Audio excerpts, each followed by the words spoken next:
Si t'es fan de science-fiction et de Dune, tu ne peux pas manquer la nouvelle série d'HBO Dune Prophecy.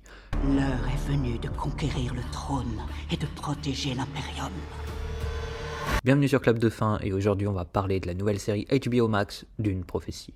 Allez, pour ceux qui sont pas trop familiers de la saga, on va essayer de faire vite. Dune est une œuvre majeure de science-fiction créée par l'écrivain Frank Herbert en 1965.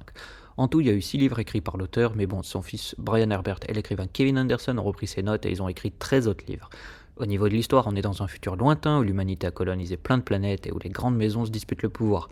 Le récit se concentre sur la planète désertique Arrakis, que l'on appelle Dune à cause de ça.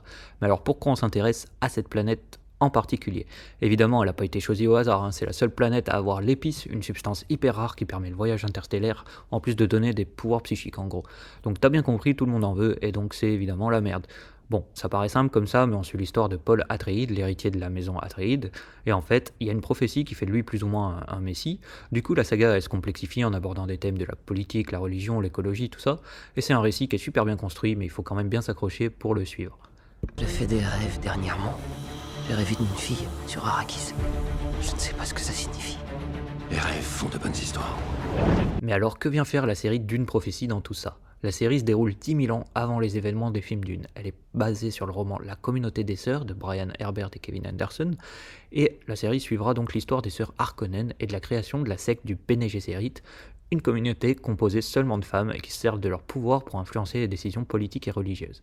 En fait, c'est Denis Villeneuve lui-même qui est fasciné par cette secte dans l'univers Dune et qui voulait étendre l'univers. Attention par contre, c'est pas lui à la réalisation de la série, mais il est bien évidemment producteur. Alors là, j'espère ne pas me tromper, mais de ce que j'ai compris, à la base, c'est Johan Renck, le réalisateur de Tchernobyl et de Spaceman, qui a fait le pilote, mais il s'est fait virer parce qu'il était passé dans le même style que Villeneuve. Du coup, c'est Anna Forster qui a refait le pilote. Si tu la connais pas, elle a fait quelques épisodes de Esprit criminel, le pilote de Jessica Jones et la saison 2 de Carnival Row, par exemple. Parce que oui, même si l'histoire prend place 10 000 ans avant Dune, ils veulent faire un univers étendu cohérent et qui garde le même style et la patte visuelle des œuvres de Villeneuve. Pour le reste du casting, on retrouvera Emily Watson qu'on a vu dans Tchernobyl et Olivia Williams qu'on a vu dans The Crown. Elles joueront les deux sœurs Harkonnen. Mark Strong, qui a joué dans Kingsman, sera l'empereur Javi Kokorino, et Travis Fimmel de Vikings jouera un soldat qui va lutter contre la montée du Bene Gesserit. Ça fait du beau monde et je pense que ça va être une des meilleures séries de l'année. En tout cas, les images montrent que c'est bien dans la continuité d'une partie 1 et 2, et savoir que Denis Villeneuve chapeaute quand même le projet est un petit peu plus rassurant. J'espère ne pas me tromper en tout cas. Évidemment, il y a eu déjà plusieurs films et séries tirés de l'univers de Dune. David Lynch, notamment, a fait un premier film en 1984, mais ça a été un énorme échec. C'était pas mauvais, mais la narration était un peu confuse et c'était dur à suivre. Ensuite, il y a eu 2 mini-séries, Dune, sortie en 2000, et Les Enfants de Dune, sortis en 2003, qui, bizarrement, ont été un peu mieux accueillis que le film de Lynch. Et enfin, il y a eu les 2 films de Denis Villeneuve, sortis en 2021 et 2024, 2 énormes succès. Le deuxième a d'ailleurs encore mieux marché que le premier, donc forcément étendre l'univers paraissait évident.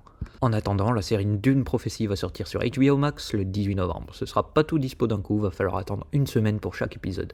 La bonne nouvelle, ou mauvaise, ça dépend si on voit le verre à moitié plein ou vide, c'est qu'il n'y a que 6 épisodes. J'espère que t'as aimé cette vidéo, si c'est le cas n'hésite pas à liker, dis-moi aussi en commentaire ce que t'as pensé de la bande d'annonce. A bientôt sur Clap de Fin.